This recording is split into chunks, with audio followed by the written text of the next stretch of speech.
Bismillah. Assalamualaikum warahmatullahi wabarakatuh. Alhamdulillah wassalatu wassalamu ala Rasulillah wa ala alihi wa sahbihi wa man walah wa man tabi'ahum bi ihsan ila yaumil sa'ah. Amma ba'd. Ummahat sekalian yang dirahmati oleh Allah Tabarakar Rahman, syukur kita kehadiran Allah yang senantiasa memberikan kita kesempatan sehingga kita masih dapat untuk memperbaiki diri agar menjadi hamba Allah Subhanahu wa taala yang Allah cintai, yang Allah taala ridhai, sehingga kita mendapatkan kebahagiaan sejak dari dunia hingga hari akhirat kelak, sesuai dengan doa yang Allah taala ajarkan kepada kita. Rabbana atina fid dunya hasanah wa fil akhirati hasanatan wa qina adzabannar. Ya Rabb, kami berikan kepada kami kebahagiaan di dunia dan kebahagiaan di akhirat, dan selamatkan kami dari siksa neraka. Jalan keselamatan telah Allah Ta'ala bentangkan kepada kita, tinggal kita mau tidak mempelajari. Jalan kesengsaraan juga telah Allah Ta'ala jelaskan kepada kita, sehingga kata Syekhuna Sulaiman Ar-Ruhaili hafizahullah Ta'ala, sesungguhnya din kita, agama kita ini adalah agama yang telah mengumpulkan seluruh kebaikan buat manusia ini. Tidak ada satupun kebaikan, sesuatu yang mendatangkan maslahat buat dunia dan akhiratnya manusia ini, melainkan Al-Islam telah menjelaskan kepada kita. Dan tidak ada satu keburukan pun yang akan menimpa diri kita, melainkan Al-Islam telah menjelaskan kepada kita dan memperingatkan kita untuk tidak melakukannya.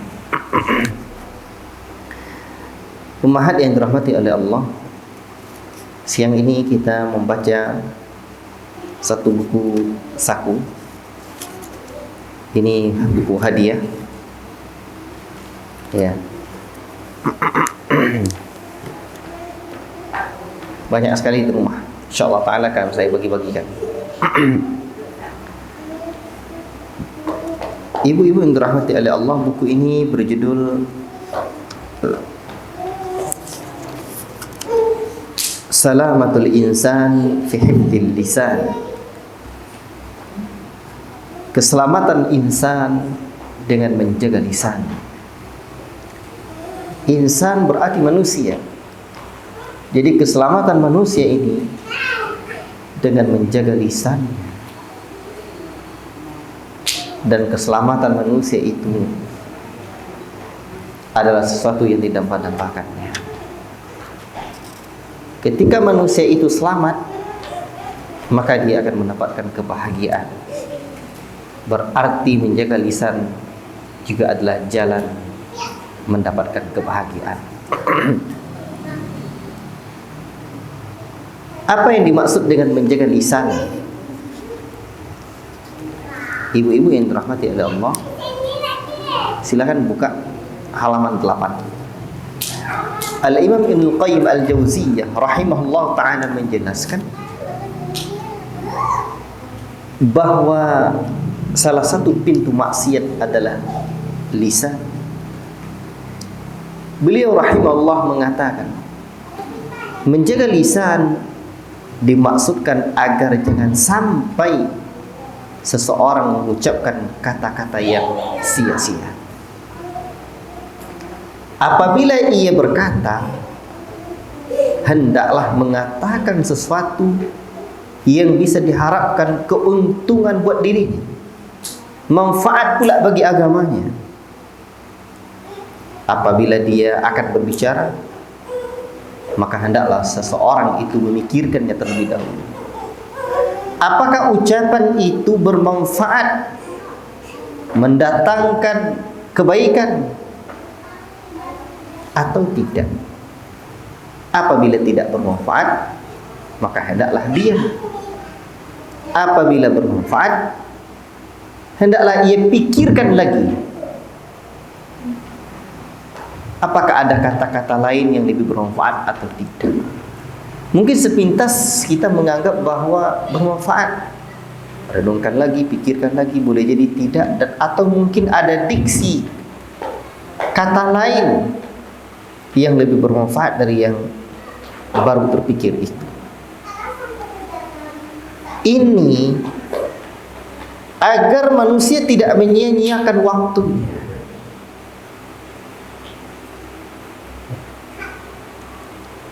Bayangkan itu, bagaimana al-Islam membimbing kita.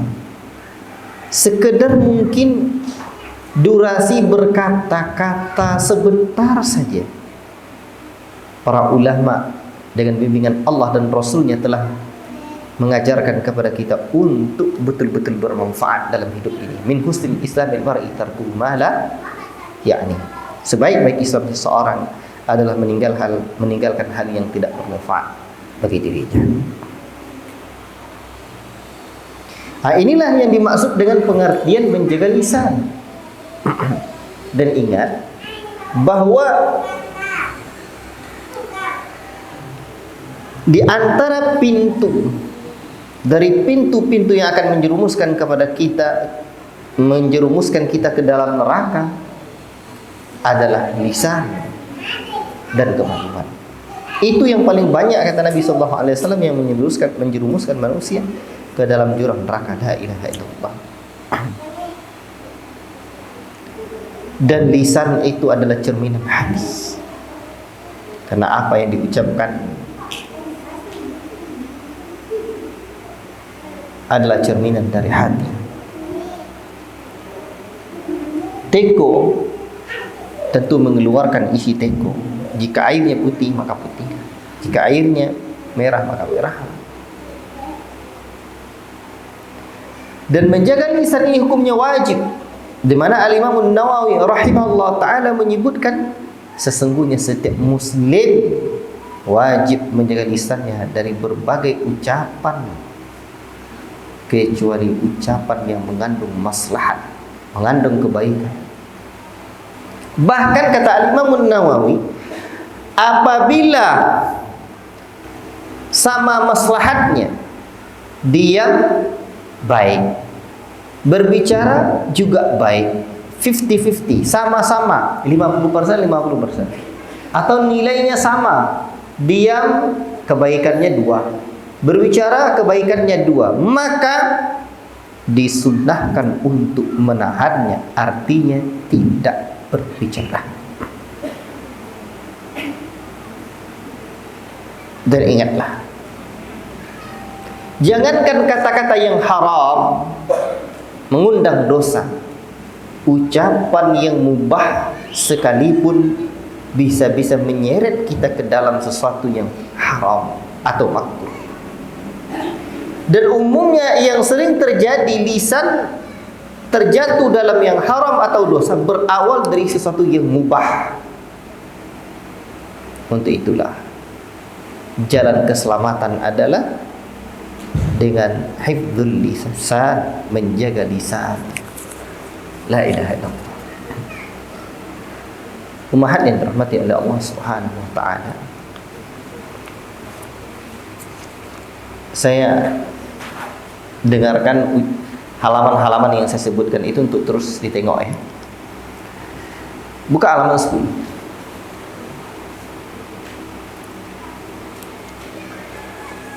Pembahasan ini adalah pembahasan yang sangat penting sekali. Saya tidak membacakan, tapi saya ambil poin intinya. Lisan ini adalah salah satu dari nikmat yang Allah Ta'ala berikan kepada kita. Bahkan Allah sebutkan langsung di dalam surah Al-Balad, alam naj'al lahu 'ainain wa lisanan wa syafatain. Bukankah kami telah memberikan kepadanya 2 buah mata yang sangat indah? Tak cukup hanya sampai di situ, tapi juga lidah, wa lisanan wa syafatain, bahkan juga 2 bibir. Bibir Cik lidah aja Rupa cakap dah kan. Coba bayangkan, lidah tanpa ada bibir lah, kamu mau cakap?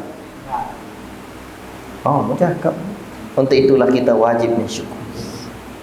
Bagaimana bentuk bersyukurnya seseorang terhadap nikmat lisan ini? Yang pertama, mengakui dalam hati bahwa ini merupakan nikmat Allah Subhanahu wa ta'ala, di mana Allah satu-satunya sang pemberi nikmat. Kita tidak akan pernah bisa berbicara, lisan kita tidak akan pernah bisa bergerak, mulut kita tak akan pernah bisa berkomat kami apabila Allah Ta'ala tidak gerakkan. Untuk itulah semua nikmat ini mesti kita sadari bahwa Allah Ta'ala yang memberikan. Yang kedua, memuji Allah melalui lisan kita. Subhanallah, alhamdulillah, wa la ilaha illallah, Allahu akbar, astaghfirullah, la ilaha illallah, atau luar biasa ciptaan Allah. Subhanallah, Masya Allah. Yang ketiga, menggunakan nikmat-nikmat tersebut dalam hal yang diperintahkan oleh Allah. Berarti lisan kita gunakan untuk apa? Untuk berdakwah kepada Allah, mengajak orang duduk mengaji, mengajak orang berbuat baik, baik dia adik kita, abang kita, kakak kita, mak kita, makcik, makdang, mangga, makju. Ajak untuk kebaikan.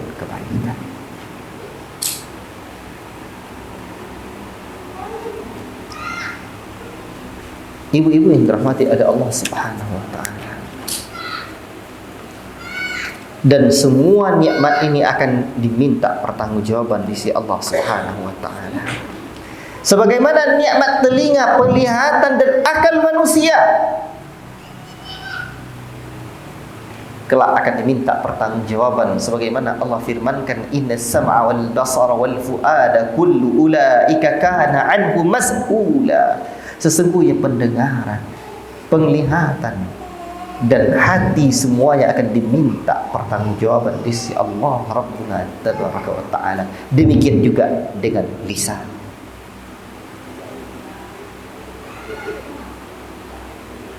Sebab lisan ini adalah satu nikmat, dan tidak ada satu nikmat pun, walaupun mungkin di pandangan kita nikmat itu hanya sepele, tetapi nikmat itu akan diminta pertanggungjawaban di sisi Allah. Tsumma latus'alunna yawma idzin 'anil na'im. Kemudian kelak betul-betul akan ditanya pada hari kiamat tentang kenikmatan-kenikmatan yang ada itu. Bahkan secara tegas Allah menyebutkan, ma yalfidhu min qaulin illa ladaihi raqibun atid. Tiada satu ucapan pun yang diucapkan melainkan di dekatnya ada malaikat pengawas yang selalu hadir. Tidaklah kita berbicara perbicaraan apapun itu, mau baleco-leco, mau bicara-bicara yang kotor, mau bicara-bicara yang sia-sia, mau apa lagi? Bergurau, melawak, atau perkataan-perkataan yang baik, semuanya disaksikan oleh malaikat raqibun atid. Untuk itulah dulu Mu'adz bin Jabal radhiyallahu taala anhu berkata, wahai Rasulullah, beritahukanlah kepadaku satu amal yang dapat memasukkan ke dalam surga dan menjauhkan dari neraka. Beliau berkata, sungguh engkau telah menanyakan sesuatu yang besar, tetapi sebenarnya mudah. Besarnya apa? Masuk surga. Tapi sebenarnya mudah dan ringan bagi orang-orang yang diringankan oleh Allah. Apa itu? Taat mengabdi kepada Allah dan tidak menyekutukan Allah dengan sesuatu pun, mendirikan salat, menunaikan zakat, berpuasa di bulan Ramadan, pergi haji ke Baitullah apabila ia mampu. Kemudian Mu'adz bin Jabal berkata lagi, Rasul berkata lagi kepada Mu'adz bin Jabal, maukah engkau aku beritahu tentang pintu-pintu kebaikan? Kata Rasulullah. Tentulah para sahabat mau.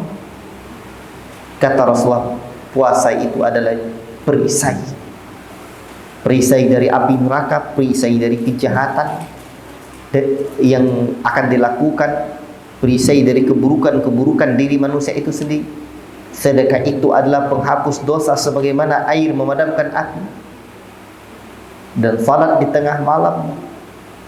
Setelah itu belum membaca firman Allah Subhanahu wa taala, tatajafa junubuhum 'anil madaji'i yad'una rabbahum khaufan wa tama'an wa mimma razaqnahum yunfiqun. Ini adalah langkah untuk mendapatkan surga. Mudah. Sifat mereka orang yang menginginkan surga itu lambung mereka jauh dari tempat tidur. Kita sebenarnya belajar tidur itu dari orang Yahudi. Minimal tidur sehari semalam tuh katanya berapa? 8. Itu belajarnya di mana?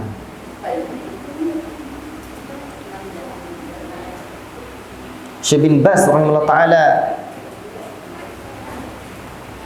kurang dari 3 jam tidur atau 3 jam seingat saya. La ilaha illallah. Di antara para ulama juga seperti Syekh Muhammad bin Shalih Al-Utsaimin 4 jam. Bahkan ada di antara guru kita, ibu-ibu tahu Ustaz Ali Ahmad dah? Itu yang pernah saya dengar dari beliau langsung ketika kami pelatihan menulis.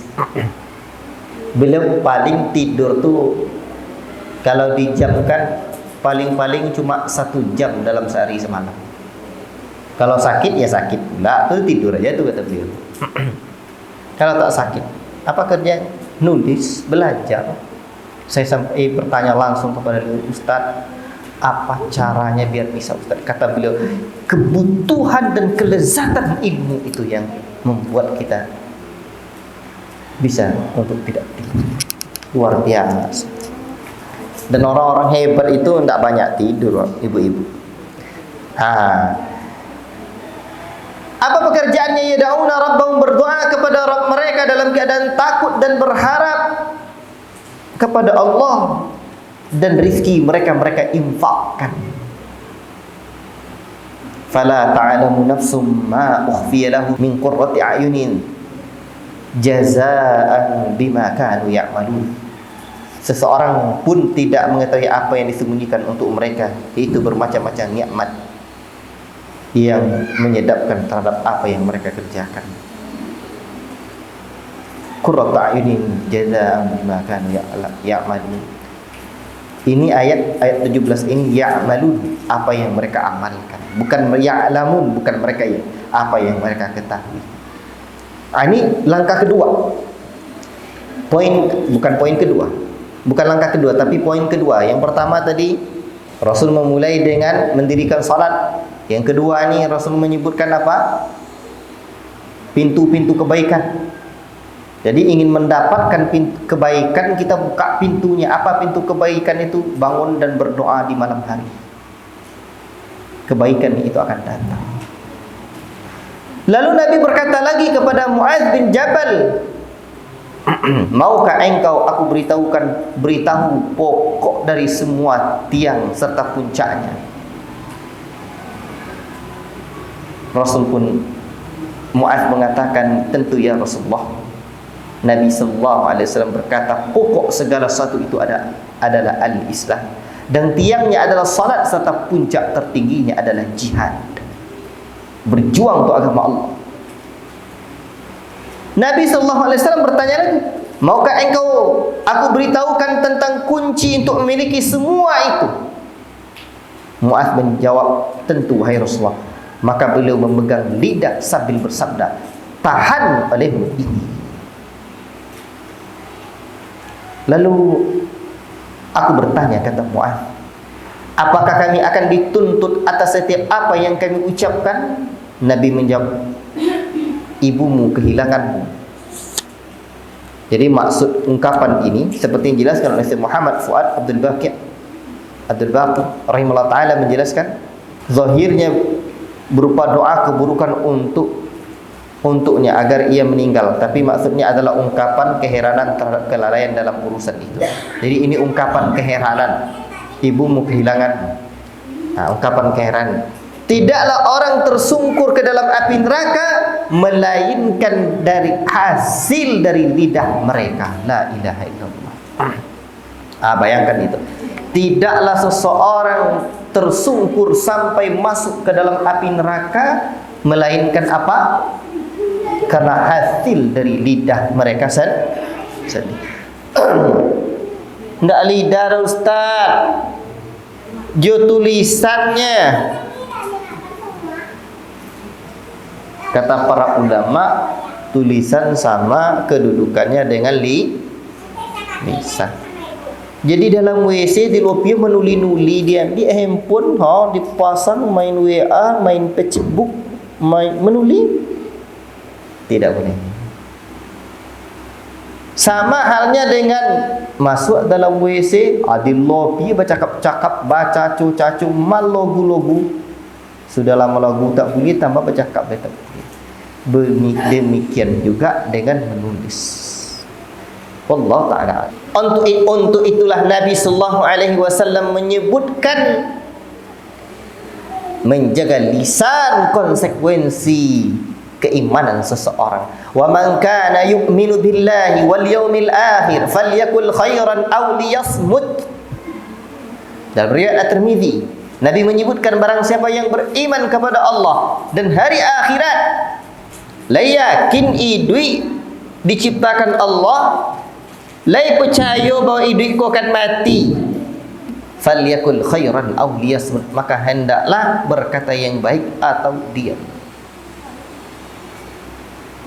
Macam itu konsekuensi iman. Apa bahasa konsekuensi itu?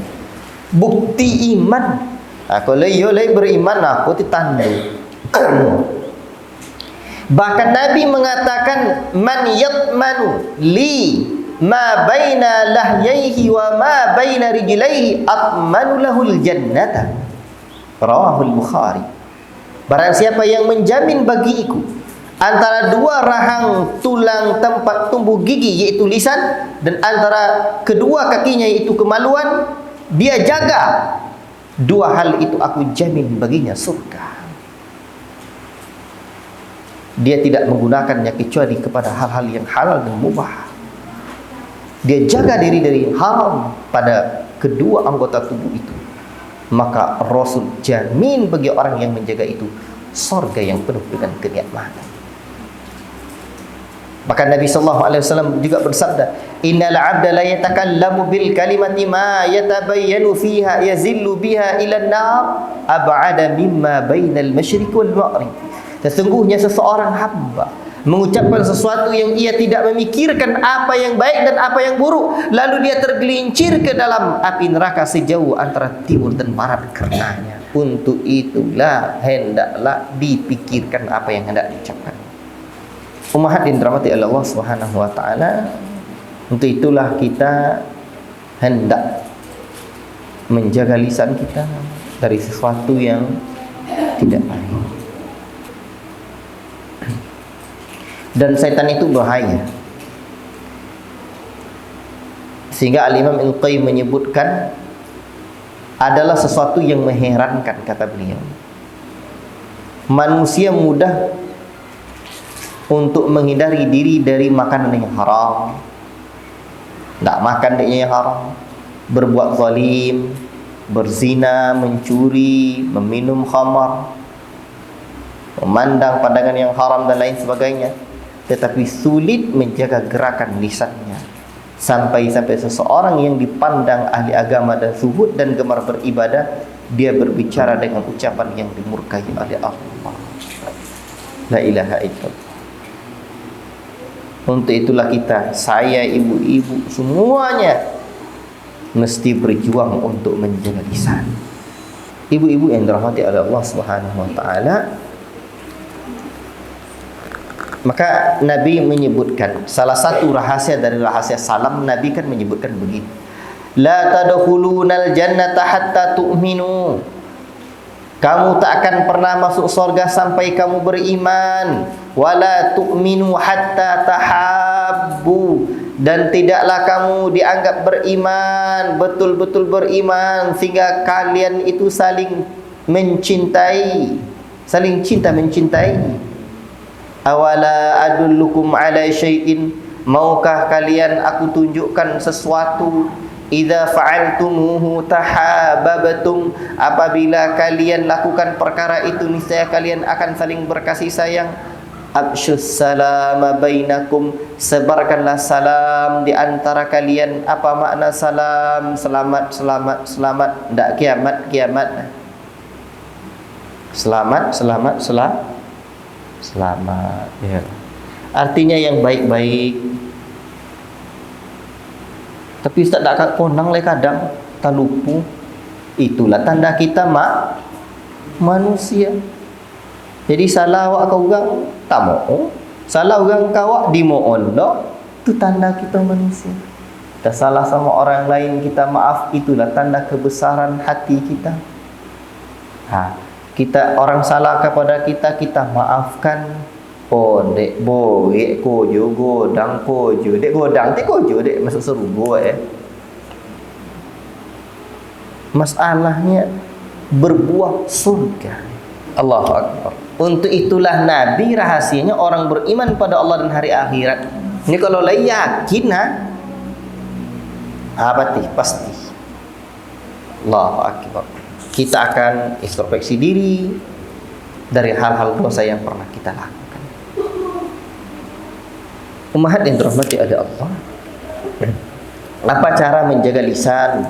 Di antara kiat-kiatnya, tengok halaman 24. Yang pertama, sadarilah bahwa kita diuji oleh Allah dalam masalah lisan ini. Jadi lidah kita ini ujian Allah. Ada orang yang diuji oleh Allah dengan matanya, nengok kiri kanan, muka belakang, tak boleh nampak air dah. Lah, tak dulu terbelalak mata dah. Tengok menyelidik. Kan itu pasal awak. Padahal kadang aurat orang lain, ada dua aurat yang wajib dijaga. Satu aurat yang ada di sebalik pakaian untuk tidak dipandang. Kedua, aurat di sebalik pintu rumah orang. Jangan melongok-longok. Itu dua aurat yang harus ngerti tak yang kedua tu? Tu. Dia ajak anak ke kamar kan tu. Lah nampak lo kamar tu. Dek tu sekitar bodang dah buka nonton tu ang tak buka tak ku pintu tonga gorden dah. Lah tak tengok lo. Tak tengok orang tengok. Itu juga aurat yang harus yang kita mesti mata kita untuk tidak pusana siaran menyelidik. Apa sana siarannya? Tidak mencuri-curi pandang.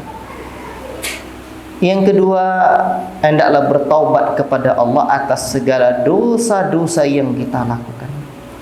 Baik berupa kewajiban yang belum kita laksanakan atau larangan yang selalu kita langgar. Janganlah diri kita merasa telah melaksanakan seluruh kewajiban Allah dengan semestinya dan telah meninggalkan seluruh larangannya.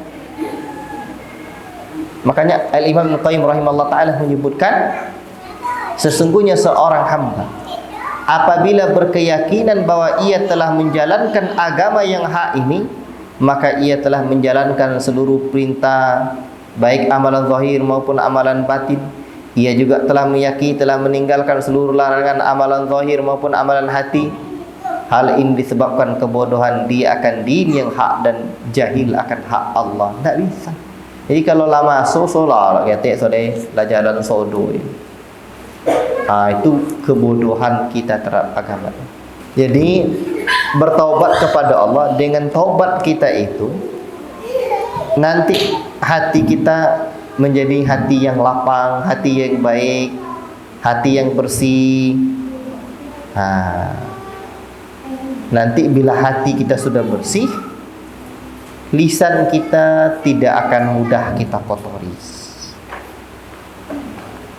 Kemudian yang ketiga, mempelajari ayat-ayat Al-Quran dan hadis-hadis yang sahih yang memuat masalah lisan, di mana lisan wajib kita jaga. Allah membimbing kita, Rasul membimbing kita agar kita jaga dunia dan akhirat. Dan yang keempat, berdoa kepada Allah agar memudahkan kita untuk dapat selalu menjaga lisan. Allahumma inni a'udzubika min syarri sam'i. Ya Allah, aku berlindung kepadamu dari keburukan pendengaranku, wa min syarri basari, dan dari keburukan mataku, wa min syarri lisani, dan dari keburukan lisanku, wa min syarri qalbi, dan dari keburukan hatiku, wa min syarri maniyyi, dan dari keburukan air maniku. Jadi di sini Allah, Rasul mengajarkan kepada kita untuk berlindung kepada Allah dari keburukan lisan. Dan doa-doa berikutnya yang disebutkan di dalam hadis ini, itu artinya apa? Sampai Rasul langsung mengajarkan kepada kita, dan beliau juga berdoa kepada Allah agar Allah membimbing lisan kita. Apa sebab? Borek kojo, godang kojo menjaga lisan tu, maka kita butuh pertolongan Allah. Ya Allah, tolonglah bisa saya menjaga lisan. Sebab menjaga lisan ni memberikan keselamatan. Ibu-ibu yang dirahmati oleh Allah Subhanahu wa taala, lihat halaman 39.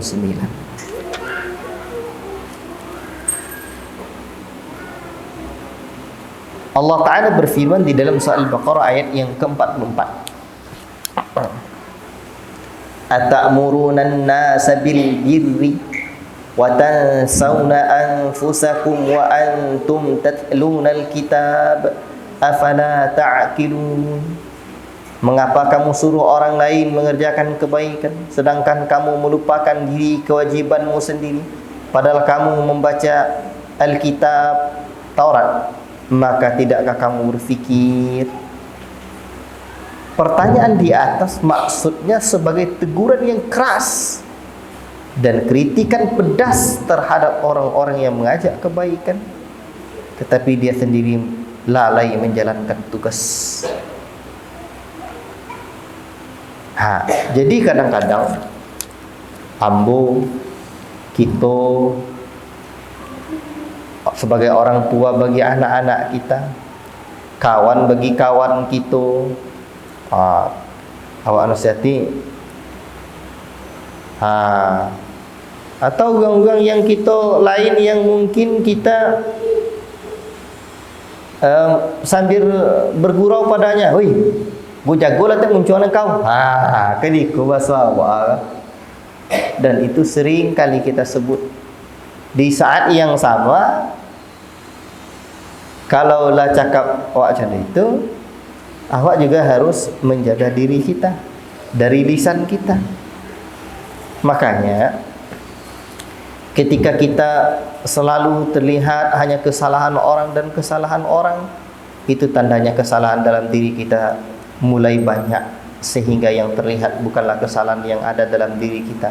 Setan menutupi mata kita, hati kita, sehingga kita tidak melihat kesalahan yang ada dalam diri kita. Yang terlihat adalah kesalahan-kesalahan orang lain. Tu apa cara? Dalam agama kita namanya hasibu anfusakum qabla an tuhasabu. Hitung-hitunglah dirimu, introspeksi dirimu, dikonang-konang sebelum kamu menengok orang lain.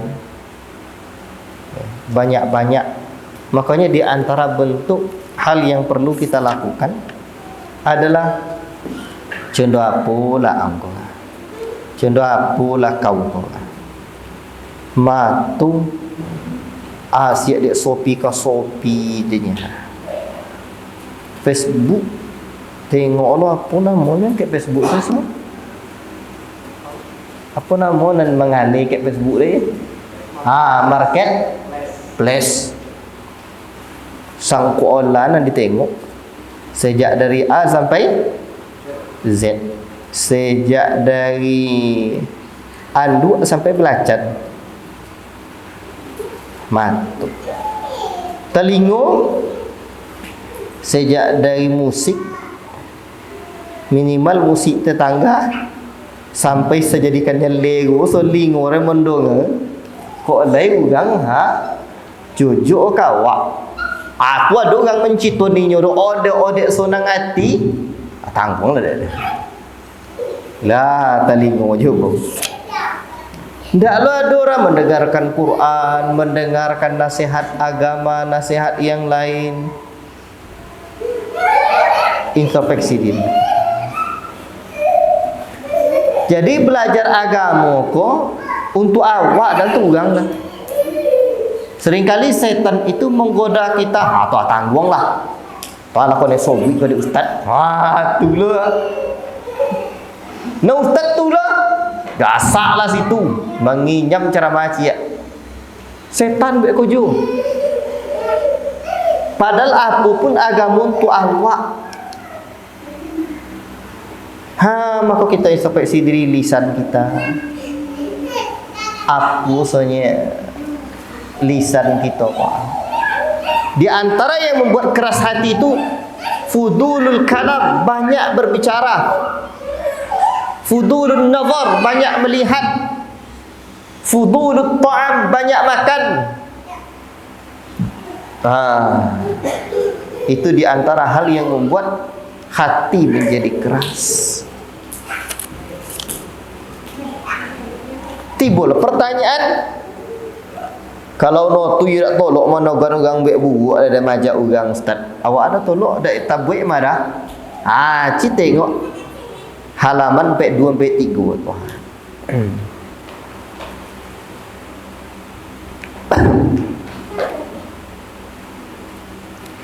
Bolehkah seseorang mengajak orang lain berbuat kebaikan meskipun ia sendiri tidak melakukannya? Cara Al-Hafidh Ibnu Katsir rahimahullah ta'ala berkata, maksud ayat ini bahwa Allah mencela mereka atas tindakannya dan mengingatkan mereka akan kesalahannya mengenai hak diri mereka sendiri, di mana mereka mengajak orang lain berbuat kebaikan tetapi mereka sendiri tidak melakukannya. Bukan berarti Allah mencela dalam ajakannya agar manusia berbuat kebaikan apabila mereka sendiri tidak melakukannya. Karena ajakan kepada kebaikan adalah sebuah kebaikan dan hal itu wajib atas seseorang yang mengetahui. Tetapi lebih wajib lagi bagi seseorang yang mengetahui, di samping mengajak orang lain berbuat kebaikan, dia harus juga melakukannya. Jadi contohnya setan kadang-kadang digoda deh berbagai hal. Dia nak tolong anak kau, mau nyuruh orang dah bagi nasihat ke orang, dia nak tamal dan mudah. Nya kewajiban kita amal iyo jo, menasihati orang iyo jo. Jadi bukan berarti kalau awak tidak mengamalkan tidak boleh untuk memberi nasihat, ndak. Jadi bagi nasihat iyo jo kalau menjadi kewajiban kita, apalagi atau ada nilai pahala kita nya bagi nasihat ke orang berpahala. Ada kojonnya kok dana awak bagi nasihat orang tu, tapi perkara yang tidak kita kerjakan itu kewajiban kita, maka itu juga sangat-sangat tercela. Jadi maksud ayat itu bukan menggugurkan kewajiban atau menggugurkan untuk memberi nasihat kepada orang lain. Jadi kewajiban kita itu ada apa saja? Kewajiban mengajak dan melarang orang lain. 2, kewajiban mengajak dan melarang diri sendiri. Diri sendiri iyo juo. Orang lain iyo juo. Buka halaman 49. Dari Uqbah bin Amir radhiyallahu taala anhu, ia berkata, aku bertanya, wahai Rasulullah, apa kiat agar selamat? Beliau menjawab, jagalah lisan, tetaplah tinggal di rumahmu, dan mengangislah mengingat dosa-dosa. 3 itu agar selamat dalam riwayat Tirmizi ini. Pertama, menjaga lisan, tetap tinggal di rumah, meninggalkan dan mengingat kesalahan dosa-dosa. Apa pelajaran yang bisa diambil dari hadis ini? Di antara cara mendapatkan ilmu, bertanya sebagaimana sahabat Uqbah bin Amir bertanya kepada Rasulullah sallallahu alaihi wasallam. Dan ini hadis juga memberikan faedah bahwa besarnya perhatian Rasul kepada para sahabat. Dan faedah selanjutnya, manusia akan hidup dengan selamat jika tunduk dan patuh kepada Allah. Dan Allah memberikan 3 kunci keselamatan. Nabi memberikan 3 kunci keselamatan. Pertama, menjaga lisan. Menjaga lisan dari apa? Dari berdusta, menghibah, mencari-cari kesalahan orang lain dengan lisan kita, mengungkit-ungkitnya, dan lain-lain sebagainya. Adapun makna hadis menetap di rumah, rumah itu salah satu kunci keselamatan. Dan zaman ini adalah zaman fitnah. Maka dampak buruk dari pergaulan masyarakat, dengan sering dan banyaknya kita tinggal di rumah, maka kita tidak melihat fitnah itu dan tidak berbaur dengan fitnah itu. Di antara doa Nabi keluar rumah setelah bismillah, tawakkaltu 'ala Allah wa la haula wala quwata illa billah, adalah doa Allahumma inni a'udzubika an adilla au udalla au azilla 53 au uzalla au adlima au udlama au ajhala au yujhala alayya.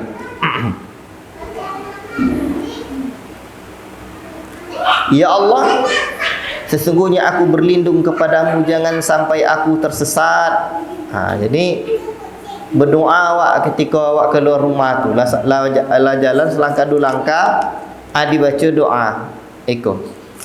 Allahumma inni a'udzubika an adilla, ya Allah aku berlindung kepadamu aku tersesat atau aku disesatkan orang, au azilla atau aku tergelincir, au uzalla atau digelincirkan orang, au azlima atau aku berbuat zalim, au uzlama atau aku dizalimi, atau au ajhala atau aku berbuat jahil, au yujhala alayya atau aku dijahili orang.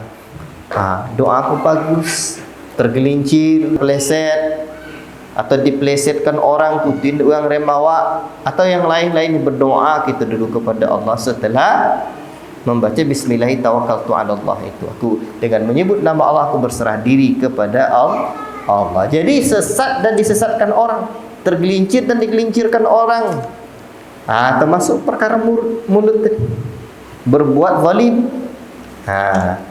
Kemudian di antara bentuk keselamatan ketiga, menangis karena takut kepada Allah. Kini coba tangisan manusia itu pastinya menangis. Sekarang tangisan kita tangisan hanya kesedihankah atau tangisan berbuah pahala? Alangkah meruginya manusia-manusia yang tangisannya hanya tangisan, sekedar tangisan yang mendatangkan kesedihan, mengingat dunia yang kehilangan dari dirinya, tapi dia jauh dari tangisan-tangisan yang mendatangkan pahala dan surga Allah yang penuh dengan kenikmatan. Wallahu ta'ala a'lam bissawab. Khulasatul kalam, salamatul insan bihifdzil lisan. Keselamatan manusia dengan menjaga lisan. Mari sama-sama ambo, ama-ama, ibu-ibu, akhwat sekalian, kita menahan lisan kita. Bukan urusan kita dengan orang lain, tapi urusan kita kepada Allah. Allah akan meminta pertanggungjawaban dari kita nanti tentang di lisan. Cuman kadang-kadang awak memang terkecoh. Dia buat apa ngai keadaan. Dengan cakap kita yang seperti itulah buat apa ngai awak kurang. Jadi timbal balik. Atau misalkan dia nak yo online, kadang la muak dan kan ikut kadang la lobby 3 kali dan sapu dak yo nak menyapu ke den kojo setan dah cuma itulah nyi hati kita mengatakan saat itu dialah yang salah, padahal saat itu kita sudah tertipu oleh setan. Kok cenderung apa topuk tangan setan tak kok? Tidaklah ada dalil setan bertopuk tangan. Nan cenderung itu cuman kok cenderung tu yang saya sebut tadi. Jadi halam monangnya dah. Apa monangnya? Lale oi bang, leo mua je bang. Aku ndak lah muak. Jadi orang beriman tu orangnya hatinya lapang, jiwanya tenang. Kok salah kau orang minta maaf, salah orang kau agilo maaf, selesai. Onde aurobodi ustaz. Allah tidak akan sia-siakan hati-hati hambanya yang menyerahkan segala urusannya kepada Allah.